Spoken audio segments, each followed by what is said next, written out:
Hey everyone, welcome to another video. Today's video is highly requested. I'm going to be showing you how to make your own kombucha. So kombucha is basically a fermented beverage of tea and sugar, and it's really popular among the health community because it's full of good gut bacteria and probiotics. So this is what a basic home setup of kombucha looks like. And the thing that makes the kombucha is what I'm pulling out right here, and it is called a SCOBY, which has a really fancy acronym, but you can basically just think of it as a circle of healthy bacteria. So there are three basic rules in making your own kombucha, those being no soap, no metal, and no heat. All of these things will negatively affect your SCOBY, so you never want the SCOBY to be in contact with these. Now that being said, let's just get into how to make your own kombucha. So step one is to get a SCOBY. So you should receive a SCOBY that's in about half of a cup of starter fluid from someone else's previous batch. You can also purchase a SCOBY online that is inactive, but that will have separate instructions. So this video is more for those who are receiving an active SCOBY from a friend. So after you get your SCOBY, the first step will be to boil some water. So in a medium-sized saucepan, you're going to put 3 to 4 cups of preferably filtered water into the pot and bring this to a boil. This just kills the extra bacteria or toxins that may still be in the water.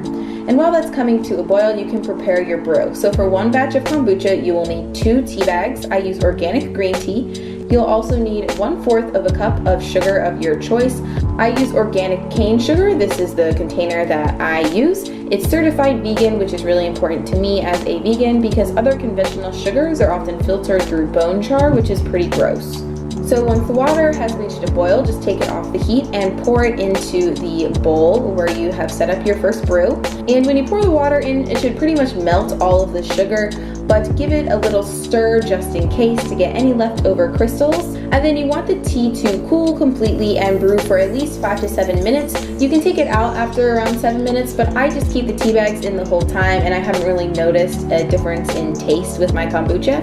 So once your tea has cooled, you're going to assemble the first ferment. So just remove your tea bags, squeeze out any of the remaining liquid, and just get rid of them how you please.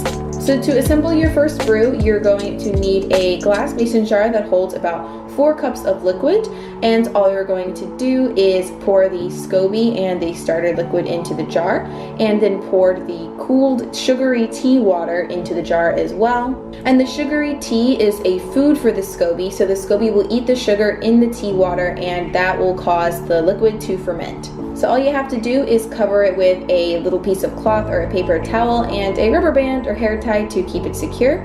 Then you're just going to store this jar in a cool and dry place for around a week. So after your first brew has fermented for about a week and most of the sugars have been eaten by the SCOBY, you will have a baby SCOBY on top of this liquid, which you can see in this video, and you can do one of 2 things with your SCOBY. First, you can choose to share your SCOBY with a friend. So all you need to do is remove it from the jar with non-metal utensils.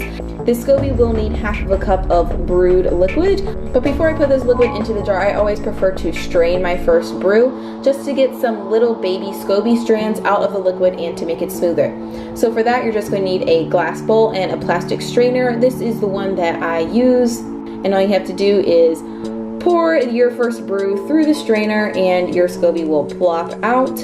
Then just return the old SCOBY back to its jar. If you want to wash this jar before you put the SCOBY in, you can use a mixture of hot water and vinegar. Remember, we don't use soap.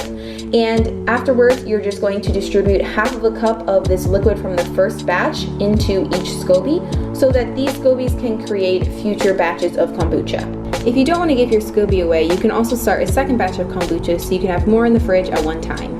Then after that's done, you'll be left with some remaining liquid, which we're going to be moving on with to create our second ferment. So the second ferment is completely optional, but this is how your kombucha becomes fizzy. Basically what you're going to do is pour the remaining leftover liquid from the first ferment into a glass jar with 1 teaspoon of sugar. Then you're going to seal the lid on this jar, which allows for carbonation to accumulate. You can also add flavor to your kombucha at this point by adding some fresh fruit or dehydrated spices, but I just prefer to keep it simple and leave my kombucha unflavored. And once again, you're going to store this jar in a cool and dry place for 5 to 7 days. And after this time, you can place your kombucha in the fridge for a bit to cool it down, and it's ready to enjoy. Like I've said previously, I prefer to drink my kombucha plain, but sometimes if I'm feeling fancy, I do add other fruit juices to it during this step, just if I want to mix things up every once in a while. But that is pretty much it, guys. I hope this video was helpful for some of you and it inspires you guys to make your own kombucha cultures. It looks kind of intimidating at first, but it's actually really easy once you start to get the hang of it, and I absolutely love kombucha and I love incorporating it as a probiotic into my healthy vegan diet. So as always, guys, thank you so much for watching. I really appreciate it, and I will see you in the next video. Bye!